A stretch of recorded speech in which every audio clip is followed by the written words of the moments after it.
So I'm here with Sergeant Stevens. He's going to be showing us a little bit of some safety tips, some things we need to know for the beginning of deer, rifle, and bear hunting season, correct? Yes, correct. And that starts on Monday the 20th. This coming Monday, yes. This coming Monday, perfect. So the first thing we're going to be looking at are these rifles. Is that the correct terminology? Well, I got some rifles, I got shotguns, and I've got a muzzle loader here. Perfect. And so there's obviously a safe way to be loading and handling these guns. Would you mind showing us a little bit of how to do that? Sure. So these are the firearms we use in our hunter education program. So they are non-functional firearms. The firearm pins usually are removed and closed so nothing can be done. So we can take them into schools and be safe. So if when we pick up a firearm, we always want to pick it up and make sure it's unloaded with the action open, no ammunition in it. And the very number one rule that we worry about is the muzzle, the hole at the end of the barrel. We always want to make sure that's in a safe direction. The reason being is if the gun happens to go off, as long as that's in a safe direction, no one ever gets hurt. So that's the number one safety rule that we teach everyone when we're dealing with firearms. So in our hunter education course, we go through all of these 5 actions and the muzzle loader, and we show the kids, adults, how to load, unload those firearms, where the safeties are located. Of course, each manufacturer is going to be different. So, right. But these are just a sampling of what Remington gives us. Perfect. All right, so let's choose one and kind of go over how to safely load it. Which do you think would be the best one for us to start with? Usually with kids and people who are new to this, we try the simplest ones, which are either the bolt action or the break action. Okay. So this is a break action. You break it open to get it open, okay? And then you always want to identify your firearm by looking at the barrel stamp. This one's a 12 gauge. So then I've got ammunition laid out. Any idea how to figure out which one's a 12 gauge? Does it say it on it? It actually does, yes. Okay. They're always stamped on the back of it. Oh, so that one's so a cool. 16, this one's a 20, Okay. this one's our 12. So you're making it easy for me. I'm making it easy. I appreciate so that. if you'll handle this firearm, making sure the muzzle's always in a safe direction, the easiest way to load that is straight into the barrel, and then you close it. Okay. Now the safety on this one is not your normal safety where it's a button push or anything. It's actually the hammer. Okay. As long as the hammer's forward, it can't be fired. Oh, okay. So when you cock the hammer and pull the trigger, then it goes off. And so whenever somebody's handling this while out hunting, they should always make sure to have that up unless they're actively correct. Until you get up on target, then you cock the hammer and you get ready to fire. And which of these do you think would be the maybe most common one that is used? The most common one used in probably West Virginia is probably not actually here. It's going to be the 30-06 or one of your 30 calibers. This is a 30-30 lever action. So if I were deer hunting, this would be the only rifle here that would work. I got 3 shotguns. This little 22's it's not even legal to hunt deer with because it's too small. But your 30-30 caliber would be any 30 caliber is going to be your ones to use for deer. And now I also noticed something common throughout our table, and that is this bright orange. Bright orange. Now, the reason for the guns being orange is because they are non-functional, so they're supposed to be high visibility.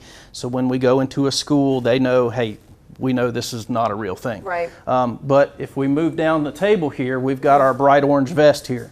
It's an adult size large vest, which is going to be required when deer firearm season's in. Okay. So even if I'm going squirrel hunting, even if I'm going rabbit hunting, if I'm doing any kind of hunting and deer firearm season's in, I have to be wearing 400 square inches of orange, which is about your adult large size vest. And that helps not only the person who is hunting, but also the other people who are out. Absolutely. As well. We don't want anybody to get hurt while they're hunting, so we want to be able to identify humans so that no one gets hurt. And we always emphasize wearing an orange hat because the last place you want to get shot's in your head. In the head. That makes total sense. And is there places that people can buy these? Absolutely. Any one of your hunting sport stores, Walmart carries them usually this time of year, just about anywhere. And what about people who maybe live near woods and just go out walking their dogs or anything like that? Should they also be more cautious during this time period? Always a good practice to put that orange on if that firearm season, even if you're not hunting, because if you're walking in the woods, you happen to Run wear those. the wrong color, they Right. might identify you as wildlife. Okay. And one of the other things I wanted to touch on too is down here, and I know this is for a specific type of activity, right? Yes, In yes. the trees. Yes. Okay. If we'll move down here, I've got 3 different types of harnesses. Okay. If you're hunting in a tree stand, which is it's very advantageous to hunt in a tree stand. You get above the scent line of the deer, you get above their eyesight, and it gives you more vantage point, so you can cover further.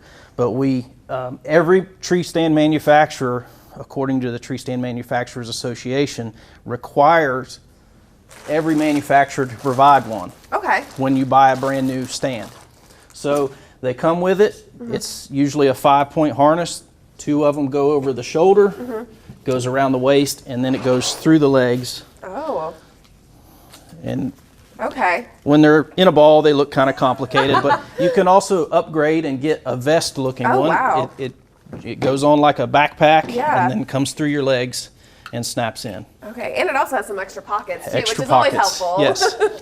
Pockets are always helpful. And why are these types of harnesses, why is it important if somebody's going to be up in a tree? Very important because we have lots of tree stand falls every year. If you fall out of a tree from 15, 20 feet and you hit a solid ground, a rock, a twig, you're going to get impaled. It causes a lot of injuries. Right. And we end up investigating these types of accidents all the time.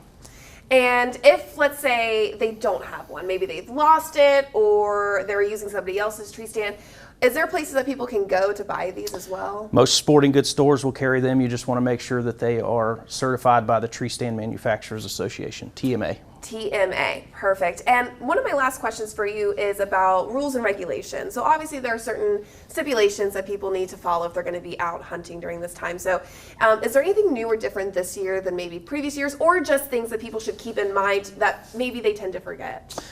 We always want to say you got to stay 500 feet away from a dwelling before you shoot a gun. You don't shoot across any public roadway, and you don't shoot from a motor vehicle. That's things we run across every year. But brand new this year is they have opened up the ability to hunt with an air rifle for deer. It has to be 45 caliber or above. So we're not talking like our little air rifle that kills squirrels or anything. We're Right. talking about a very large. But that is opened up brand new for this year. And my last question for you is for the people that don't go hunting. Maybe they don't understand why hunting season is important. So could you explain why for us here in the Mid-Ohio Valley it's important to have these seasons? Well, it's important as a matter of conservation, because if we just allow the population to grow and to grow and to grow, it's going to cause an overcrowding. Okay. And then these animals are actually going to end up suffering from starvation, from diseases, things that creep in when that population gets too large. Well, thank you so much for joining us. I really, really appreciate it. This has been super helpful, and I'm sure it's been helpful for somebody at home as well. Awesome.